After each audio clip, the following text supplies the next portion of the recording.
तो दोस्तों स्वागत है हमारे चैनल में। और आज हम इस के टॉपिक में वर्ब करने जा रहे हैं। सबसे पहले समझते हैं कि जो वर्ब होती है वह होती क्या है।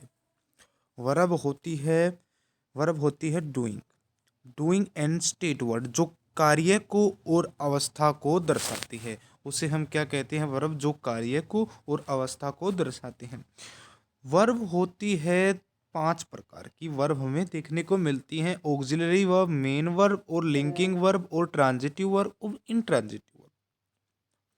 हम बारी बारी सभी को पढ़ेंगे। सबसे पहले पढ़ते हैं कि ऑक्सिलरी वर्ब क्या होती है। ऑक्सिलरी वर्ब आमतौर पर हम हेल्पिंग वर्ब को ही कहते हैं।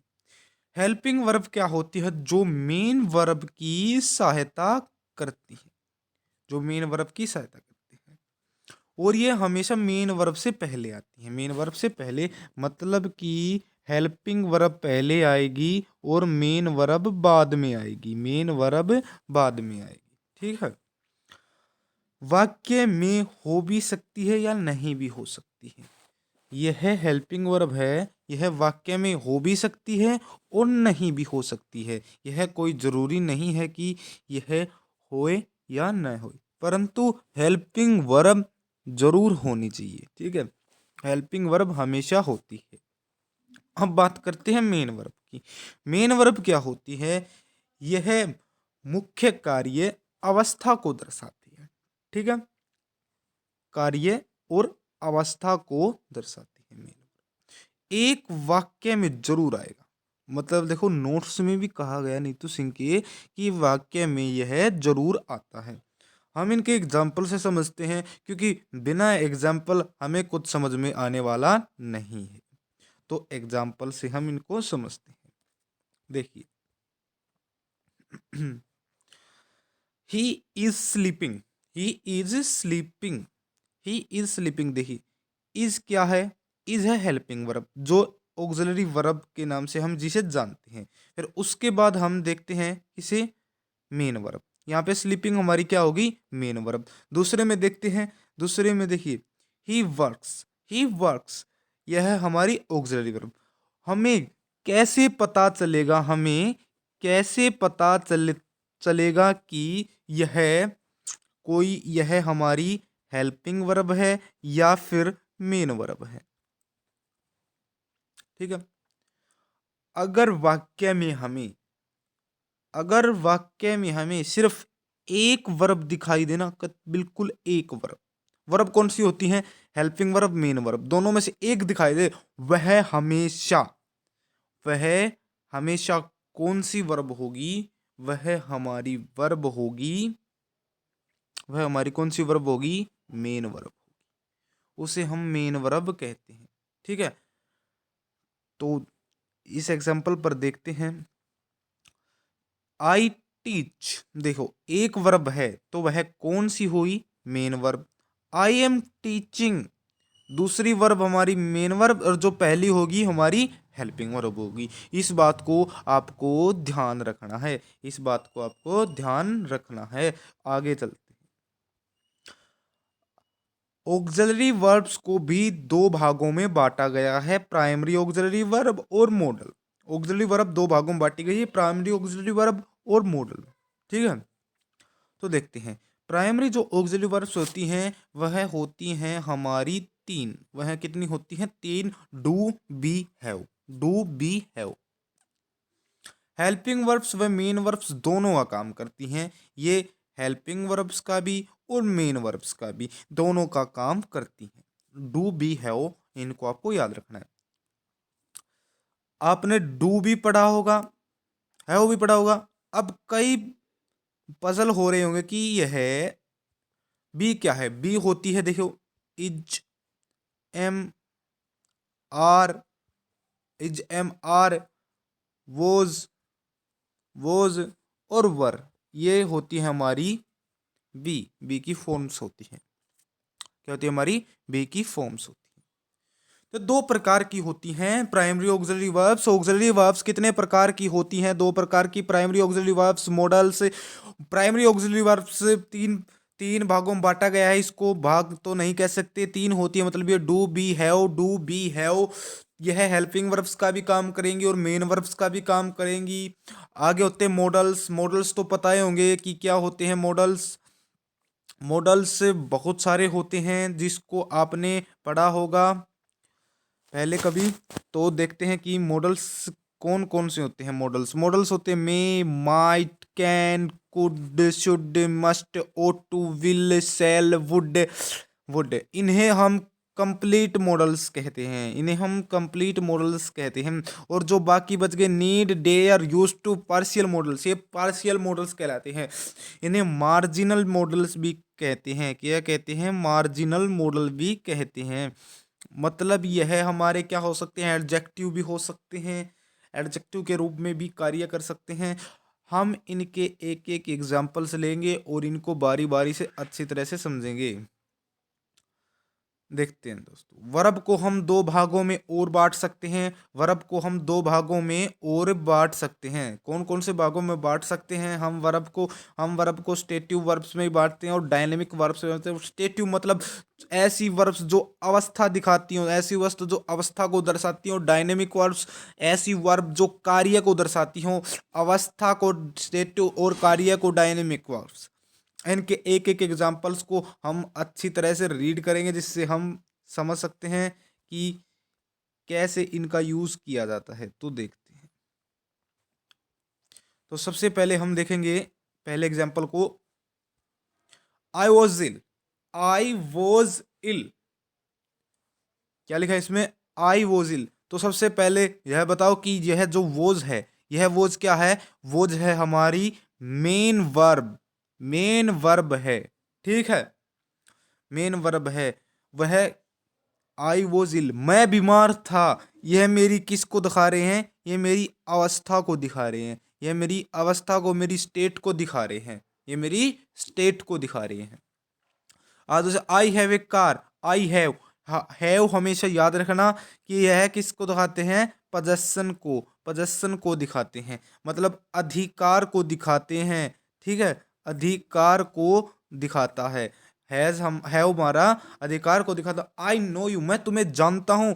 यह भी क्या होगी? हमारी ही अवस्था है, हम उसे जानते हैं। आई लव यू मेरी मानसिक अवस्था है कि मैं तुमसे प्यार करता हूं, मतलब मानसिक तो नहीं, दिल की है। आई एम ए डॉक्टर, मैं एक डॉक्टर हूं, ठीक है। यह भी अवस्था को रखते हैं। मतलब वर्ब दो प्रकार के होते हैं, स्टेटिव, स्टेटिव और स्टेटिव और डायनेमिक्स। ये ऐसी वर्ब हैं, ये ऐसी वर्ब हैं जिन्हें हम करते हुए नहीं देख सकते, जिन्हें हम अपनी आंखों से करते हुए नहीं देख सकते हैं, ठीक है, इनको हम नहीं देख सकते हैं। आगे चलते हैं। अब डायनेमिक्स वर्ब्स को भी देख लेते हैं। डायनेमिक्स वर्ब्स को भी देख लेते हैं। डायनेमिक्स वर्ब्स क्या होती हैं, देखते हैं डायनेमिक्स वर्ब्स क्या होती हैं। तो dynamics verb, I have lunch at PM. I have lunch at PM, मैं खाना खा रहा हूं, मतलब खा रहा नहीं है वो, ठीक है, मैं खाना खा चुका हूं, ठीक है। आई टीच इंग्लिश, मैं इंग्लिश पढ़ा रहा हूं।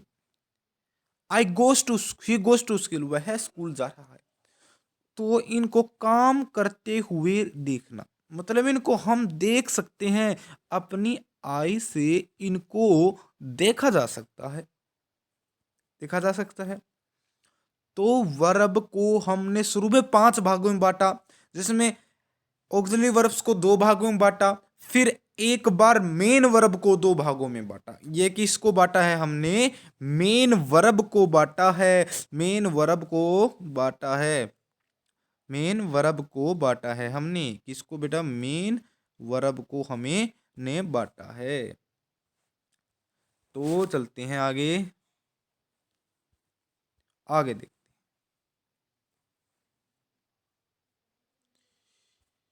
Stative words generally do not come in ING form. Stative सामान्यतः आईएनजी, इसका मतलब समझे कुछ? इसका मतलब कुछ समझे आप? नहीं समझे होंगे, अभी समझा देते हैं। हम उन वर्ब्स के पीछे आई एन जी का यूज नहीं कर सकते हैं जो अवस्था का बोध कराती हो। मतलब कि अभी देखते हैं, अभी देखते हैं, अभी बताता हूं। देखिए यहां पे लिख रखे I love you, I love you लिख रखा है यहां पे आई लव यू। अगर मैं इस सेंटेंस को लिख दूं, इस सेंटेंस को लिखूं I loving you, I loving you, तो यह सेंटेंस सरासर गलत हो जाएगा, क्योंकि यह हमारी स्टेट को, अवस्था को बता रहा है। जहां पर लव के पीछे आईएनजी लगाना गलत होगा। जो भी स्टेट को दर्शाता है ना, उसके पीछे आईएनजी नहीं लगता है, उसके पीछे हम आईएनजी का उपयोग नहीं कर सकते हैं। ठीक है, आगे चलते हैं। ये लिंकिंग वर्ब्स भी कहलाती हैं। लिंकिंग वर्ब्स कैसे कहलाती हैं देखते हैं। लिंकिंग वर्ब्स इन्हें कैसे कहते हैं, लिंकिंग वर्ब्स। ठीक है, तो देखते हैं एग्जाम्पल के साथ। एक बार फिर से ऊपर चलते हैं। देखो, देखिए यहां पे जो इंग्लिश लिखा हुआ है यह हमारा क्या है, नाउन है, मतलब कि ऑब्जेक्ट है। ठीक है, ऑब्जेक्ट दो ही हो सकते हैं, ऑब्जेक्ट दो ही चीज हो सकती हैं। कौन कौन सी, नाउन या फिर प्रोनाउन। ठीक है, ये हमारी ऑब्जेक्ट हो सकते हैं। तो देखिए आई यहां पे है हमारा सब्जेक्ट, आई यहां पे हमारा सब्जेक्ट है, और इंग्लिश नाउन ऑब्जेक्ट है, नाउन ऑब्जेक्ट है। यह सब्जेक्ट को ऑब्जेक्ट से जोड़ रहा है, इससे सब्जेक्ट का, इस सब्जेक्ट को इस ऑब्जेक्ट से, इसका लिंक दिखा रहा है। आई टीच इंग्लिश, मैं क्या पढ़ाता हूं, इंग्लिश। यह आपस में लिंक कर रहा है। इन्हें लिंकिंग वर्ब्स भी कहा जाता है। ठीक है, इन्हें लिंकिंग वर्ब्स भी कहा जाता है। अब चलते हैं, क्योंकि ये सब्जेक्ट एवं नाउन एडजेक्टिव के बीच लिंक का काम करती हैं। एडजेक्टिव और नाउन मैंने बता दिया, और एडजेक्टिव के बीच भी लिंक का काम करती हैं। डायनेमिक्स वर्ब्स में आईएनजी फॉर्म ले सकते हैं। ठीक है, और हम आगे जाके पढ़ने वाले हैं डायनेमिक वर्ब्स। डायनेमिक्स वर्ब्स भी दो भागों में विभाजित की गई हैं, दो भागों में भी डायनेमिक वर्ब्स को बांटा गया है। देखते हैं, डायनेमिक वर्ब्स को भी दो भागों में बांटा गया है। सबसे पहले पढ़ते हैं ट्रांजिटिव वर्ब्स, दूसरे पढ़ते हैं इंट्रांजिटिव वर्ब्स। ट्रांजिटिव वर्ब्स और इंट्रांजिटिव वर्ब्स, जिसे हिंदी में ट्रांजिटिव को सकर्मक और इंट्रांजिटिव को अकर्मक क्रिया कहा जाता है। सकर्मक और अकर्मक मतलब कि इसमें कर्म होता है। कर्म मतलब ट्रांजिटिव वर्ब्स में हमारा क्या होता है, ऑब्जेक्ट। ऑब्जेक्ट को हिंदी में कर्म ही कहा जाता है, कर्म ही कहा जाता है। जिसमें कर्म होता है उसको हम सकर्मक क्रिया कहते हैं, और जिसमें कर्म नहीं होता है उसे इंट्रांजिटिव वर्ब्स, अकर्मक क्रिया, मतलब ऑब्जेक्ट नहीं होता है। तो इसका एग्जाम्पल्स हम पूरी अच्छी तरह से पढ़ते हैं। तो देखते हैं कैसा है इसका एग्जाम्पल्स। देखिए, I completed the work, I completed the work. अगर यह सेंटेंस मान लो इतना होता, इतना ही होता, जहां तक मैंने बॉक्स बनाया है, आई कंप्लीटेड, मैंने पूरा कर लिया। क्या पूरा कर लिया, हमें प्रश्न पूछने की जरूरत पड़ी, हमें क्वेश्चन पूछने की जरूरत पड़ी, क्या पूरा कर लिया, तो यह कह रहा है कि मैंने कार्य पूरा कर लिया है। ठीक है, अब दूसरा देखते हैं। He killed the man, he killed, उसने मारा, किसको, किसको मारा, आदमी को मारा। प्रश्न इसमें भी पूछा गया, मतलब इनमें ऑब्जेक्ट के बिना इनका काम चलने वाला नहीं है। अगर यह नहीं हो तो सेंटेंस हमारा अधूरा रहेगा, अधूरा रहेगा। मतलब कि इस में हमें क्या क्वेश्चन पूछने की जरूरत पड़ी, क्वेश्चन पूछने की जरूरत पड़ी है। अब हम देखते हैं इंट्रांजिटिव वर्ब्स को, इंट्रांजिटिव वर्ब्स को देख लेते हैं। यहां पे साफ साफ लिखा गया है, जिन वर्ब्स के बाद ऑब्जेक्ट की जरूरत नहीं होती और ऑब्जेक्ट बिना वाक्य सार्थक है, मतलब उसका अर्थ निकल रहा है। देखिए, बर्ड फ्लाई, जो पक्षी हैं, पक्षी उड़ गए, पक्षी उड़ रहे हैं, है ना, पक्षी उड़ रहे हैं। हमें क्वेश्चन पूछने की जरूरत पड़ी, क्या उड़ रहे हैं, पता है पक्षी उड़ रहे हैं। ठीक है, बेबीज कराई, बेबी क्या कर रहा है, रो रहा है। तो अब हमें इनमें भी पता चल गया कि इसमें प्रश्न पूछने के लिए कौन रो रहा है।